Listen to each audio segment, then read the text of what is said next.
إذا الأغلبية كتحترم المحطات اللي هي جد مهمة، اللي هي محطات تشاورية اللي كتكون عدة مرات في السنة. واليوم مناسبة أنه بدخول البرلماني بمشروع قانون المالية أنه تكون هذه اللقاءات بين القيادة ديال الحزب وكذلك البرلمانيين المستشارين.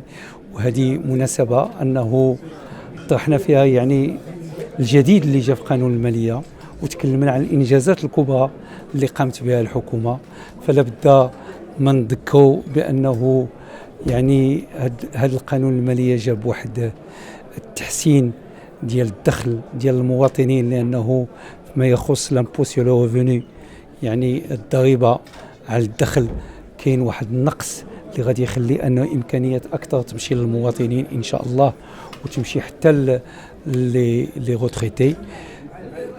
كذلك في هذا القانون المالية جاءت أنه الدولة الاجتماعية كتكرس أكثر وكيتزادوا يعني في الوفر اللي عاملين بالنسبة للمواطنين، كاينة زيادة اللي هي جد مهمة.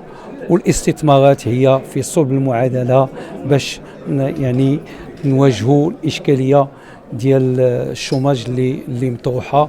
والحمد لله أنه يمكن نقولوا بأنه الحكومة تغلبت في هذه السنة على الانفلاسيون، على التضخم، لأنه قل من 1.2%، وهذا انتصار اللي هو كبير.